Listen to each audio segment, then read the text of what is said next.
Talk Real Estate with Shayne McNamara, sponsored by Boston Connect Real Estate Services. Hi, I'm Shayne McNamara, and you are listening to Talk Real Estate Roundtable. Let me share a little bit about my background before we get started. I am the broker-owner of Boston Connect Real Estate, a boutique real estate firm that is home to over 30 real estate sales and marketing consultants who service home buyers and home sellers throughout Boston, the South Shore, the South Coast, and Cape Cod. Our firm takes pride in assisting our clients in the next chapter of their lives by taking a holistic approach to their real estate endeavors. We believe that every move should be a moving experience. Every week, my real estate team member, Mary Baker, and I, along with the director of Boston Connect Real Estate, Melissa Wallace, provide you with our unique marketing approach to selling homes and share with you our expertise in navigating the home buying process. We like to mix it up sometimes, so not only will you hear our perspective on real estate topics, but you will hear the expert thoughts and opinions of some of our real estate agents at Boston Connect Real Estate and the preferred professionals that we trust. Be part of our roundtable. If you have any questions during the show, please call 781-837-4900. We'd love to talk real estate. Follow us on Facebook, Instagram, and wherever you listen to podcasts at Talk Real Estate Roundtable. If you would like a one-on-one consultation with me and my team or one of the dedicated agents at Boston Connect Real Estate to discuss your real estate needs, you can connect with us at bostonconnect.com or 781-826-8000. Now, sit back, relax, take good notes, and let's talk real estate. And hello to all my South Shore neighbors. This is Shayne McNamara, and you are listening to Talk Real Estate Roundtable, again sponsored by Boston Connect Real Estate. And of course, I am here with my team. We're short one team member tonight. Mary Baker is not able to join us. She's actually in the house, so to speak, and she is upstairs. So, as all of our WATD listeners know, we have our studio right here in our office in Pembroke Center, right across the street from Stop and Shop. So, if you're in the area and you want to say hi to us, come on over. Say hi. Come on over. Come on down. You're the next contestant. And then you just heard that lovely voice of Miss Melissa Wallace, and she is the director of Boston Connect Real Estate. She's the one over here that is really the brains of the operation, keeping everybody together and doing everything here for the office. And I love that little sound with Price is Right. Is it? Oh, Price is Right. Yeah. I have the Price is Right. Yes. So it's just me and you, Mel. What do you think of that? It's not just you and I. know, yeah. We do have a guest. Yeah. And I gave my mom a little bit of a hint. I said, we're talking crap tonight. And she's like, what? I'm like, yeah, we're talking crap. Yeah, all things. So you know what? This guy can give us the poop on all of it. Yeah. Yeah. What's the stinker? Yeah. Are you scooping when I'm pooping? Okay, so sorry. That's, you know what? It's been such a long week, and it's only Tuesday. And that's what you get when you put 4 houses on the market and end up with multiple offers on all of them. So we have one of my favorite people in the industry. I have known this gentleman for a very, very, very long time. And I know that I refer him to all of my clients when his services are needed.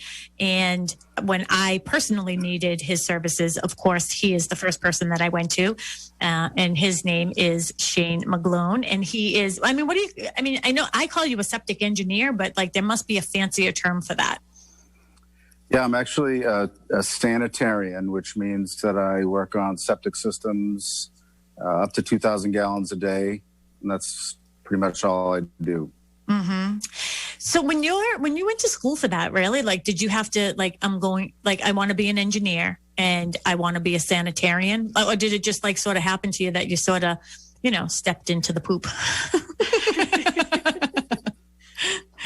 Yeah, well, it happened. Irish lawyer was like, all right, boy, now that you're 6 years old, you get to work on Saturday. And that's how it started. Oh gosh! And Shayne, how is your Wi-Fi? Because it seems like you're going in and out. Yeah, Shayne's Wi-Fi is going a little bit in and out there, so we just want him to sort of get back on track there. He looks like he's frozen for a little bit. So good old Wi-Fi, right? What's that? Good old Wi-Fi. Yeah, good old Wi-Fi. getting closer to the Wi-Fi. How about You're that? getting better. We can hear you. Yes, we can. Getting warmer. Did somebody send something to you, Melissa, that you were laughing at on your phone? Must have said it was a different date because I got a text. It's Tuesday, Sharon. Crying face. I know. So I don't know what day you said, but I didn't even notice because I said it's been a long week, and they're like, "Oh, it's only Tuesday." Well, there you go. Yeah, it's only Tuesday. Is that our friend Liz? Yeah, that's Hi, our Liz. friend Liz. Liz from Brockton. Liz from Brockton, aka Melissa's mother, and then we also have aka Nanu, who's listening. Hello, Nanu. That's Hello, my dad. Nanu. I hope you found the right rice this morning. He didn't. He got Jasmine, by the way. I wish. Okay. But Shayne, tell that story again about your dad. Was that your dad that said that My to you? grandfather, actually, Bob McGlone, was an engineer here on the South Shore since the 40s. And so it was a family business. And I went to Roger Williams in the 80s, and I got a degree in architecture. And when I got out, there really wasn't that much work. And we saw Title V coming down the road, so I went back to school so I could get my registration as a sanitarian. And once I got that, I quit my job, and that was 25 years ago. Wow. And you know what? So that's interesting because I've been doing this 20 years, and I want to say that I've probably known you the majority of that time. Sure. So we've been together a long time. We're growing old together here. But you know what? It doesn't surprise me that I did not know that about you. That's a secret fun fact, I guess, about you going to being an architect, because I have seen your home before, and you've done all the design at your house, right? Yeah. Yeah, and really good job over there. So, can I have some garlic this year? For crying out loud, I give you great oil from Italy, and you're holding out on your garlic. He won't even give me a clove of garlic. You're on the top of the list. Okay, I'll give you another can of oil, by the way, from Italy. So again, to all our WATD listeners and anybody who is listening to us on Facebook Live and maybe our podcast now, I just wanted to let you know we are talking tonight about Septic Systems, Title V, and we have Shayne McGlone with us, and he is a sanitarian. We did ask Al Wood to join us from AE Wood, and he gave me a hard, solid no. So then I texted Shayne and said that he is a wimp. Well, he asked me to represent, so here I am. All right, perfect. But I do want to say, I'm sorry, and then you can go. But yeah. I really do want to say this. I mean, all of our WATD listeners know, and for people who have been listening to me over the years on WATD when I had my Saturday show and everything, I really only bring guests onto our show that are people that I would use myself, because I have this trust issue. And when I'm working with clients, it's almost like I get into like the baby cub mode. But without, I don't have to, no BS here. Like, you really are so good, and you're so fair, and you're so good to all my clients. And I just really want to thank you for me and my team. And then for all of us at Boston Connect Real Estate, you do such a great job and really give some really good information to us when we need it. So thank you so much, Shayne, for that. I really appreciate you. Well, thank you for those kind words. I do remember when you came on the scene, you were a bit of a whippersnapper back then. I'm a little slower now. I'm a little slower. Yeah, I've been doing this 20 years. So, yeah, it was that. Those were the days. Yeah. So, why don't you say some things you were going to say? I was going to get onto Facebook. I have lots of things to say. Yeah, we're on Facebook. So if you are following us on Facebook, we're McNamara Broker Team, Sharon Costa McNamara, Boston Connect Real Estate. But so today I had Lauren, who is our intern. She joined us last week for our show. She sort of shadowed me today and saw what I do for promoting the show and coming up with, the agenda. So I gave her the task of sort of learning about septic systems. And I told her, if you watch us on Facebook or listen to us tonight, you'll hear how excited that Sharon gets about septic systems. And it was just like, her face was blank. Like, why does she get so excited? I go, no, seriously. She's like, she knows so much and just, sort of jumps out of her seat. But yeah, so she did the agenda tonight. So let's dive right into it. All right. So Shayne, first off, I want to ask, are there sort of any regulations that a town may have in order for, an engineer to be able to design a septic system in that town? I know it's sort of when you get a Title V done, I know some towns require you to be on a list of Title V inspectors. Do they have that sort of same list for the engineering, or can Sure, they have a list of people that do the most work in town, but I'm licensed to work in any town in Massachusetts. Oh, I'm licensed in any town. Yeah. That's good. That's awesome. Do you have to do CE classes as well? Yes. I have to have continuing ed every year. How many hours 12. do you have to do? 12? Yeah, that's us 12 every 2 hours years. every year. Wow. Yeah. You know what's interesting, though, is for us, when we're talking about, like if we have a home inspection or something, anything, you're considered an expert in the state of Massachusetts because you're licensed in the state of Massachusetts. So if you told us something about a septic system, like, hey, Sharon, like, the water over there or this, that, that's something we have to disclose because you're an expert. Yeah. So tell us all the good stuff. No, we want to know the bad stuff. I mean, honestly. Yeah, well, we like to be honest on this show. Yes, and to all of our clients. Yeah. But all right, so let's sort of dive into. Well, not dive into a. No, I am system. not diving into any septic system. Sorry, we have a lot of jokes here. But okay, so for anybody, either one of you, really, not necessarily designing the septic, but let's sort of in general talk about that. So when should you have your septic system inspected, and how often should you have it? Mm-hmm. So what would be a reason why somebody would have their septic system? Yeah, and Shayne is a sanitarian, and but he can do inspections, but he doesn't, right? I mean, you tend to stick to the other part of it, is if your system fails, or I don't know, some other things that he does do. He can tell us more about that. I know from a standpoint of listing a house that, and people are confused about this. The seller does not have to have a passing Title V to sell the house. Mm-hmm. Who puts that requirement on is the bank. So the bank isn't going to give a buyer money if the system has failed. But you don't have to have it a past Title V. Is that true, Shayne? Sure. I mean, you're going to get a nasty letter from the Board of Health if it fails. They're going to tell you have to have it fixed within 2 years. Mm-hmm. But yeah, you could buy it in cash and sort of avoid it until the 2 years is up. Mm-hmm. And isn't it, I know that there was a time when if you got it inspected and it passed, so long as you pumped every 2 years, that it would then be good for 3 years. Is that still accurate? Yeah, basically if you pump it every year. Now it's a little fuzzy between a brand new system.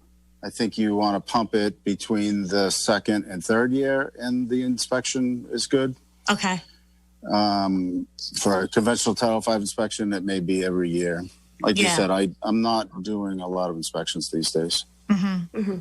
So at what point in sort of the septic system journey of, selling a home or building a home, at what point do we call you? When do your services sort of start for a homeowner? Ideally, as soon as possible. I mean, these days, things are moving so fast. I got a job the other day, and the guy said, I just found out yesterday it's failed. It's going on the market tomorrow. Mm-hmm. Of course, it was sold that day, and I try to make it work within their time frames, but the sooner you can get out in front of it, the better. Mm-hmm. I have a lot of clients, especially the older clients, who've got their stuff together, that do it the year before, get it inspected, make sure everything's good, so there's no surprises. And I feel like that's the best way to do it myself. I think be prepared for that, because if it does fail, you have to, it takes you in a different path than if it doesn't pass, Yeah. And then, but Shayne, I remember, I can only imagine how busy you are this year, because I remember last year, you had like a pile of 20 in front of you. Are you that busy right now? Yeah, I usually have 20 in front of me at a time. But I do everything from the perk test to the survey and to the plan drawing and the overseeing of the construction. So I'm pretty much maxed out at the amount that I'm doing right now. Yeah. Can you explain what a perk test is? Sure. So in order to size a leaching field, typically we need to know how permeable the dirt is on the site. So, for instance, if you have sand, it's very permeable and you can have a smaller leaching field. If you have got clay, then it's bigger, and because you need more area for the water to be absorbed. So a perk test is on-site inspection where we bring a backhoe on site and the health agent comes and we dig a couple of holes and we look and see what kind of soils we have. We see where the water table is. And then the actual perk test is digging a small hole in the big hole, pouring water into it and seeing how quickly it percolates into the ground. Mm-hmm. Generally, the perk rate dictates the size of the system and drives the price. Okay. Because I remember when I purchased this building in Pembroke Center, I remember you doing the perk test outside, and I took a bunch of video of that. And that's why I really am very intrigued about this whole process, right? Because he did it out back. And this is one of the things I want to say, and I know we are jumping around, but to all of our WATD listeners, if you have any questions for Shayne, you have some questions there? We have a question, yeah. Yeah, we do have a question. Yeah, thank you. 781-837-4900. So any of our WATD listeners, again, we're talking about Title V. So if you have any questions, feel free to buzz 781-837-4900. But it looks like we have somebody who has a question through Facebook. Yeah, Paula, I think it's McMahon, has a question. Why is no one installing septic systems right now? Almost everyone I have called has told me they are not installing right now. Have you had You're not calling the right people. Okay, Paula. I have 4 or 5 systems going in right now. Interesting. So they're still doing it. Yeah, we'll try to get some more information from Paula. It depends on what town. She may be in a town like Hingham, which was almost shut down completely during the COVID that they just started opening up again. So I'd be curious to know what town she's in and where she's looking. Paula, comment again, what town you live in, and so we can sort of get some more information refer you somebody who can. Yeah, absolutely. Yeah. And if you want to call in, Paula, 781-837-4900, so we can have a little conversation with you.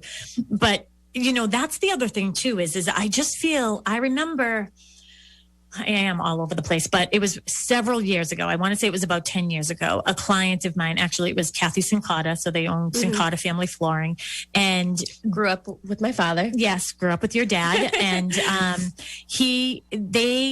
they hired someone. So they lived in Pembroke and over on like Pinehurst, I think it was. And call your real estate agent first. If you're thinking about putting your house on your market, please ask your real estate agent and your advisor, who are the people they use? Because I know honestly, I would arm wrestle somebody over this. I'm so sure of it, that we work with the best of the best in this industry, right? And she hired this specialist. He was a Title V specialist. He was charging her to give her the information that I would have given her, and was charging her like $2,000 to do this. It was crazy. You do not need to do that. You don't need a specialist. No. Paula lives in Groton. Groton. Yeah, I don't even know what Groton is.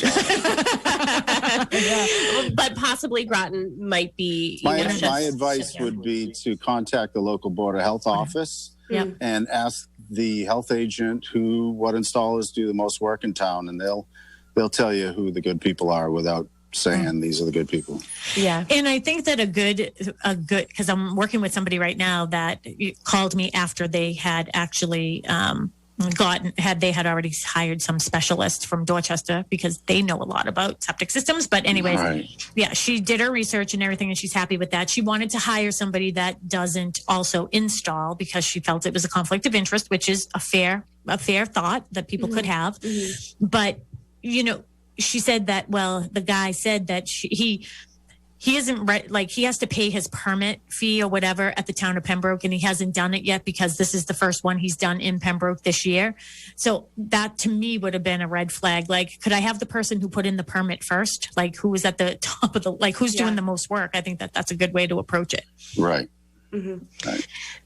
Why don't we talk about, so when you design a septic system, what are the factors that you take into account of what type of system that property is going to need, and sort of maybe go through some of the most common septic systems that you design? Sure. So I typically am going to get a call from a homeowner that's been told by somebody, an inspector, that they need to call me. And I go out there and I'm going to look at the size of their house in terms of how many bedrooms there are, how much land they have, if they're in an environmentally sensitive area or not. And then I'm going to look at things like where on the property it would fit the best, how we can get in there.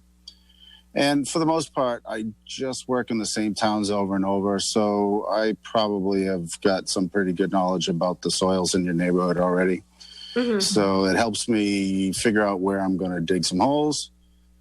If I get hired by the people, I set up a perk test. I go out there, I dig holes, I look at the dirt.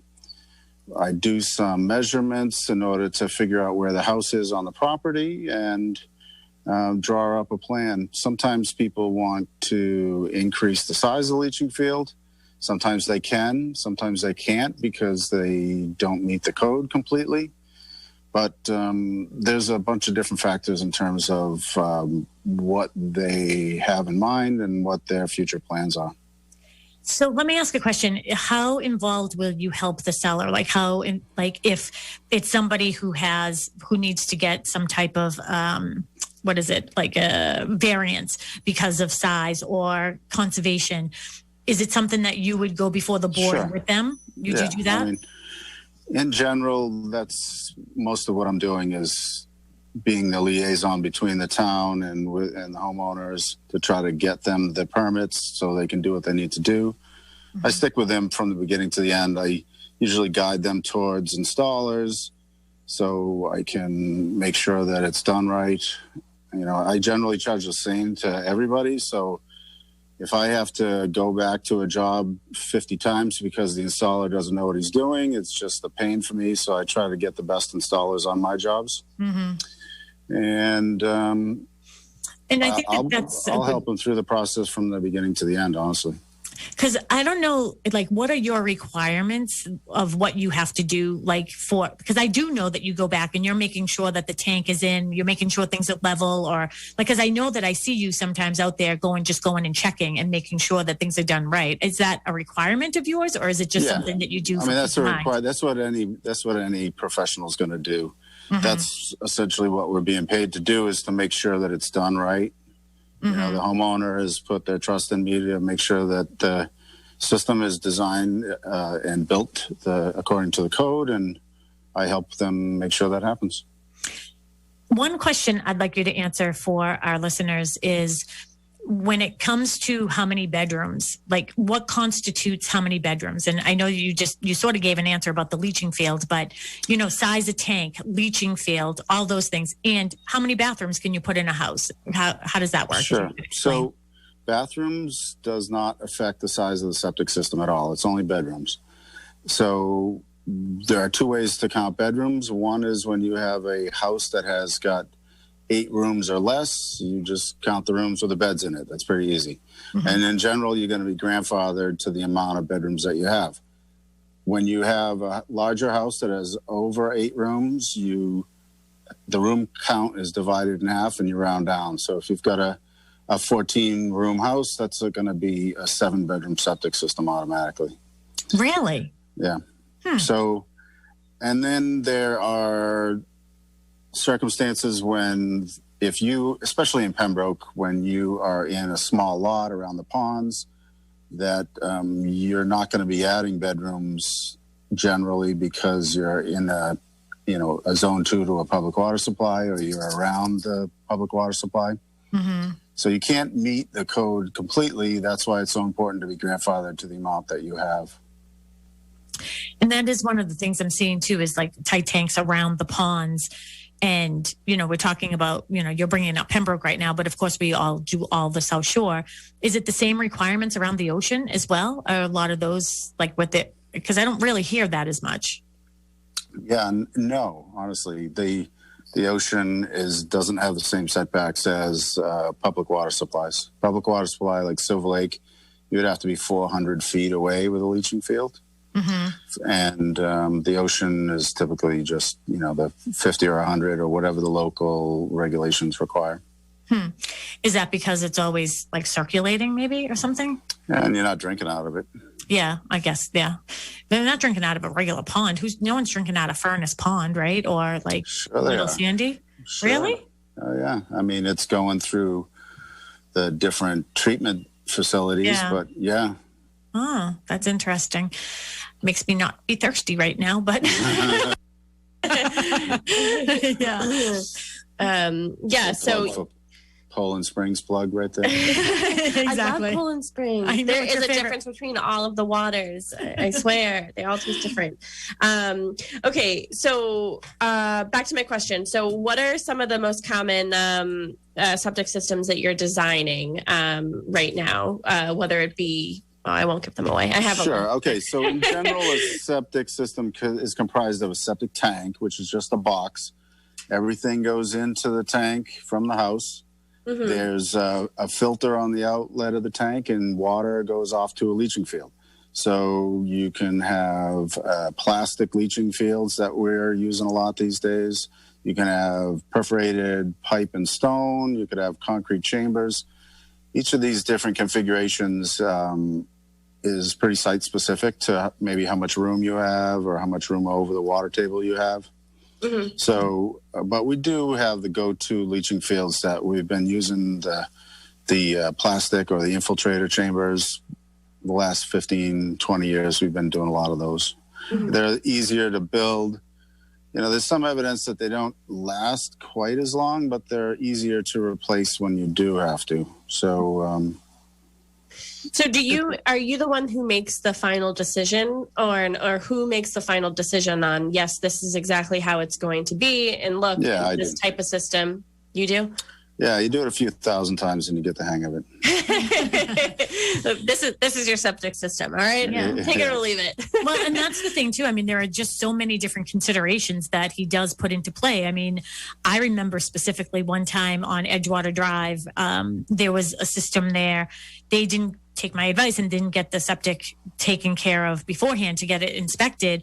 And what they have is a reserve area where if your system should fail, this is where the reserve is. So that's where the new septic system could go. I don't know if it's still the same way.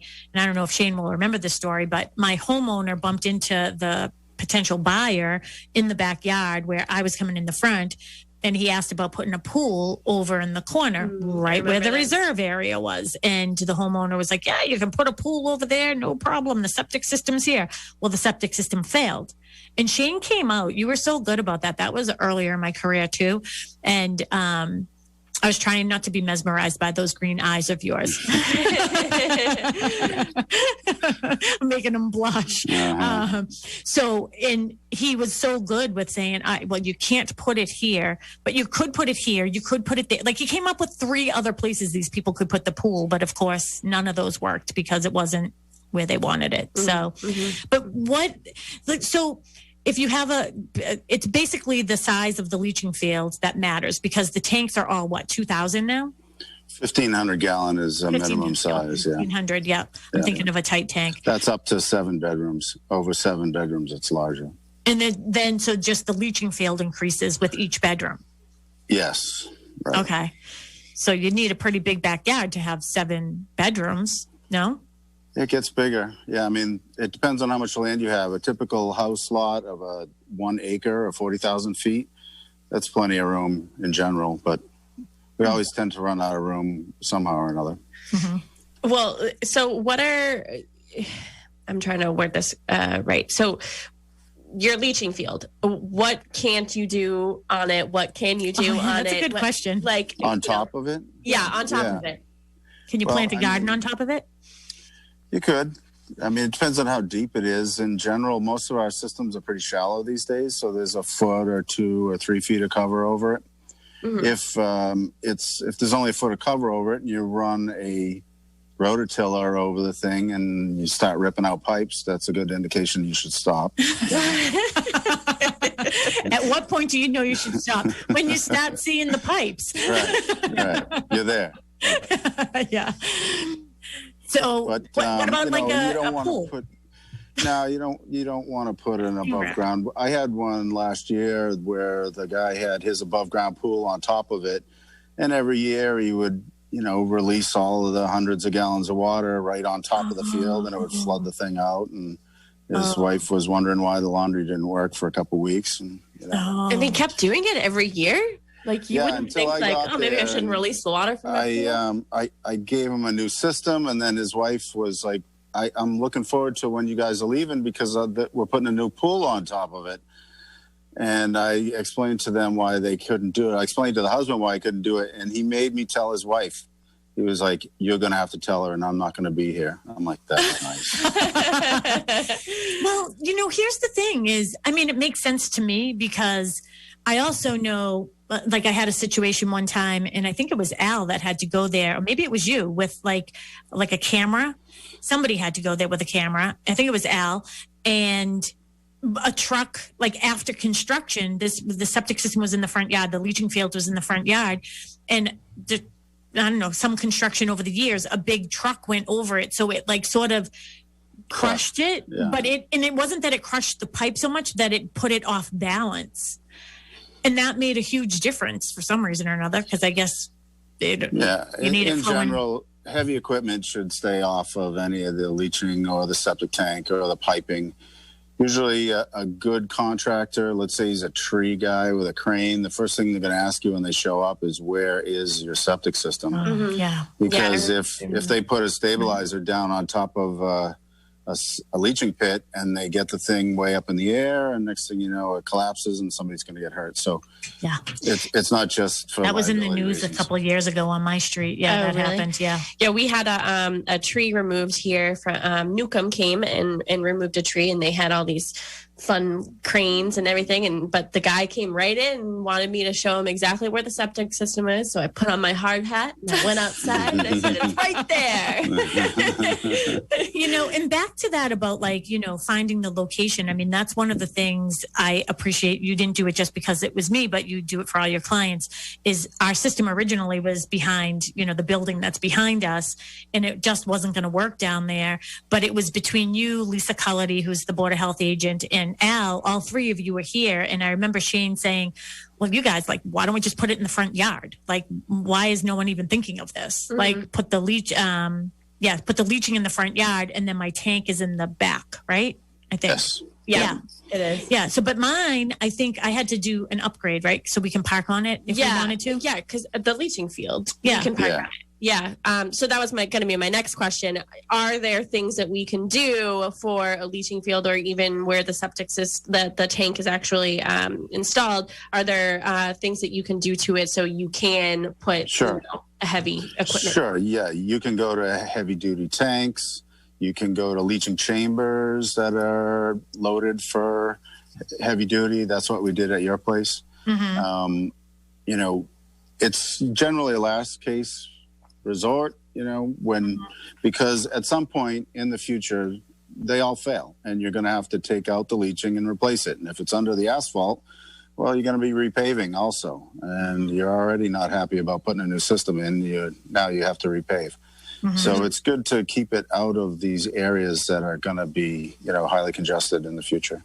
So with a residential property, is it you're not supposed to put a driveway over that? Is that because of people driving on it, or is it because of the weight? The weight of the actual asphalt. You can do it, but you just have to have considerations.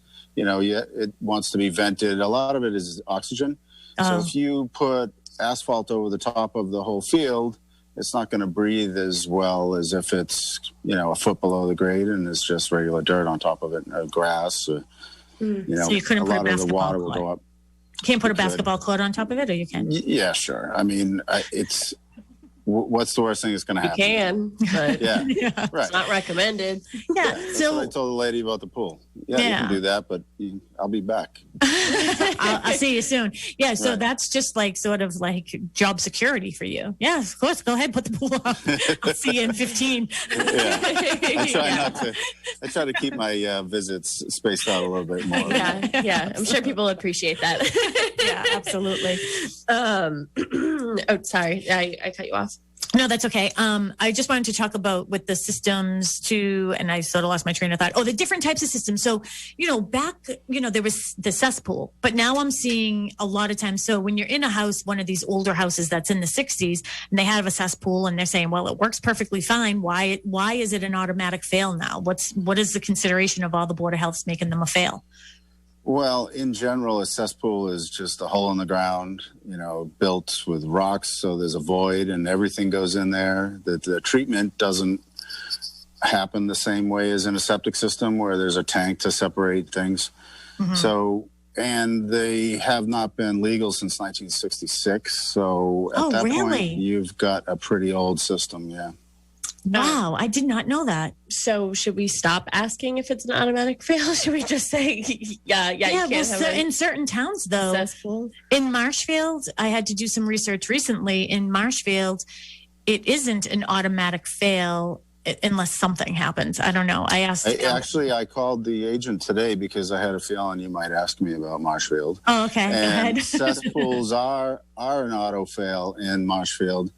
If it's a single cesspool. If there's two of them in a row, then it's a different animal. They consider it to be like the first one is acting like a tank and the second one is acting like a field. Yeah. So they would be connected to each other? Yes, in series. In the same property? Yeah. This isn't like a cesspool next to another house with a cesspool next to another one with a cesspool. Well, in the oldest houses... And I did a lot of work in Duxbury, and you get some of these really old houses where they start out by one cesspool, and then there's a problem, and the old man digs a hole 20 feet away and puts a pipe from the first one to the second one. Yep. 30 years go by, they do it again, and sometimes you can have multiple ones in a string. And what about now that we're talking about double tanks? What about, didn't they used to do laundry? Like, I don't understand what the big deal is about. I would think it would make sense to have a separate one for laundry, especially with right now too, Shayne. Here's another guy. See, I'm getting excited. Here we go. And we have 10 minutes left. But now everybody's using antibacterial everything. So isn't that now the systems aren't working the way they're supposed to, right? Because don't you need natural bacteria to break everything down? So explain that. You could also look at it, instead of saying antibacterial, you could say antiseptic. And if it's antiseptic, it's literally antiseptic. If you think about that. Right? You are so clever. It's a biological system. There's bugs in there that are doing the heavy lifting for you. And if the chemicals that go down kill everything downstream, then it's not going to work properly.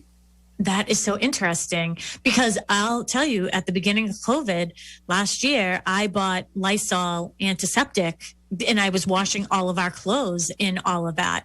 So I was breaking down my system. I'll be at your house soon. Yeah, sure. Probably. I mean, my system went in 92. You know what I mean? So, I mean, right. I'm sure. How long do they last? It depends on the configuration and how it's treated. But in the old days, we used to figure 20 to 25 or 30 years. And these days, to be honest, the products that people are taking home from the drugstore, the supermarket, and the big box store have got all kinds of additives in there, and all kinds of stuff is making its way into septic systems that never used to do that. Mm-hmm. And the things that don't get consumed don't have to be approved by the FDA or any of that. So they're just adding stuff and hoping it works out, and sometimes it doesn't. Can you sort of explain why, like, some towns don't let you have a garbage disposal, or why a garbage disposal isn't good for your septic system? Well, a garbage disposal is allowed under Title V, the state code, but the leaching has to be 50% larger. And the septic tank has to be larger in a 2-compartment tank. So in the end, a garbage grinder, if you're using it, it doesn't really grind things up enough to do what needs to happen. Mm-hmm. If you decide that you want it, it's going to cost a lot more money, and most people decide that they want to try composting. Yeah. when I It's tell them weird how much it's going to cost. Yeah, it's weird because that was literally, I was going to write you a note, ask them about garbage disposals, and you did that. So that was good that you could read my mind.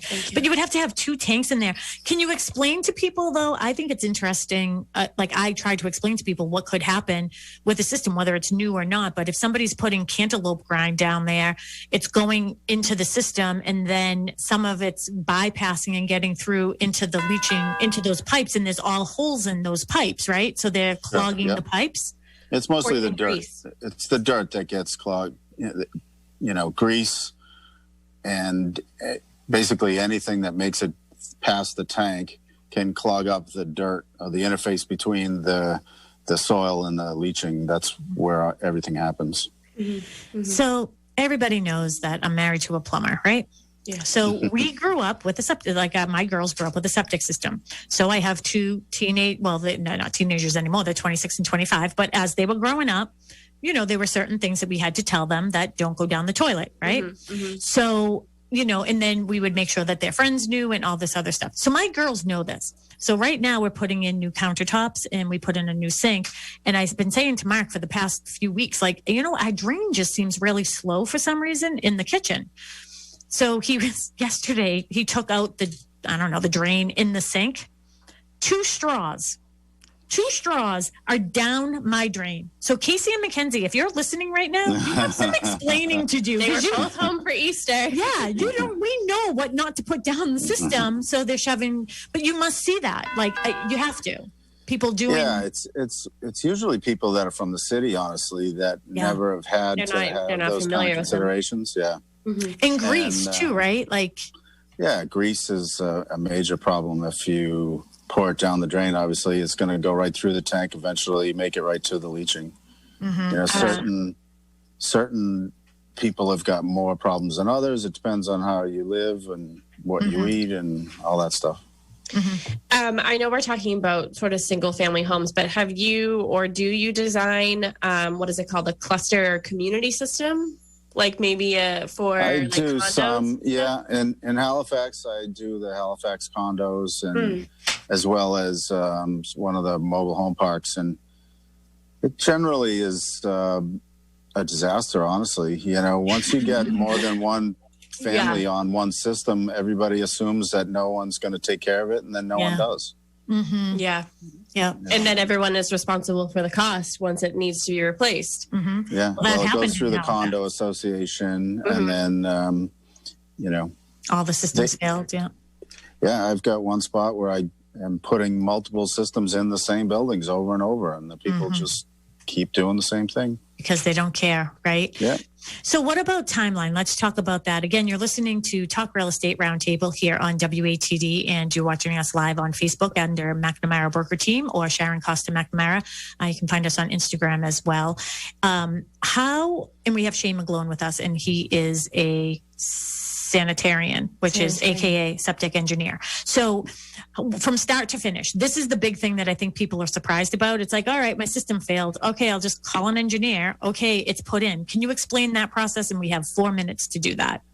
Sure. In general, I tell people it's a month and a half from start to finish, and then that being said, I can move it through faster if we've got one of my real estate agents, I'm not going to mention any names, happens to call me and tells me that it's now to the front of the list, Sharon. And so, the reality is that we can do it fairly quickly, but there's just a lot going on all the time. I only call that favorite in occasionally, by the way. I'm buying a building. I need a new septic system tomorrow. What are you doing right now? I just happened to be driving down the street. Perfect. Yeah. In here, we put that thing in and closed in 23 days. Giving me a hot flash because I'm embarrassed that I did that, but I don't call in many favors. Yeah. But I think too, and that's like your portion. I mean, that's going to town hall in certain towns. Like I know the town of Pembroke, you give the engineer plans, they send them out to an engineer, then they come back. If you need changes, then you have to wait for them to have a meeting, then you have to send it out to bid, then you have to wait for the installer to get it in, so it could take a couple 2 to 3 months easily, right? It can. For the whole thing. one of the benefits of this whole COVID craziness is that the consultant stays home, and I send him a PDF of the plan, and quite often it's turned right around. The health department doesn't want you to know about that, but we've shortened some of the timelines because of that. That's good. Well, I wish we could continue to talk poop here, but our time has sort of gone. So, Shayne, how do you prefer? Do you want people to just call you if they need some help, or do you like to go through the agents? And I mean, what do you prefer? Yeah, in general, I get all my work by referral. So if you wanted to speak to Sharon or any agent, I only work in certain towns. So there's that. Sorry about the people in Groton there. But you could visit my website at McGloneSeptic.com, and there's a link there for my email, and there's some photographs there to show you what these things look like. Yeah, and I'm so interested in this all the time, and I don't even know why. I could talk about this for literally 2 hours, but we can't do that. I do want to let our listeners know we had 4 new listings come on the market last week. We have another one coming on this week. It is in Plymouth. It is a 4-bedroom colonial. The price is still to be determined. I'm thinking it's going to be $499, and that is at 2 Pine Needle in Plymouth. So that's going to be a great one, and probably doing an open house this weekend. We still have 220 Mattakesett Street that is available. We're in the process. We do have an offer on that, but nothing has been decided 100% on that yet. But that is on the pond, and I was there. Shayne, Lucky Dog is right on the end there, and I got the number of the band the other day, and I was texting the band and putting in requests for songs as people were coming to my open house. So it was a lot of fun. Yep. Mel, do you want to bring us on out if we have just a minute here? Yeah. Well, thank you all for listening to Talk Real Estate Roundtable. We will be back next Tuesday. To be determined what we were going to be talking about. We'll figure that out. But thank you so much, Shayne, for joining us. We really appreciate it. And again, if you guys have any questions, give us a call here at the office, 781-826-8000. You can find us at bostonconnect.com. Bye. Thank you so much, Shayne. I appreciate you. Thank you. Thanks, Ben. Bye. Thank you. Hi, Benjamin. Have a great night. All right.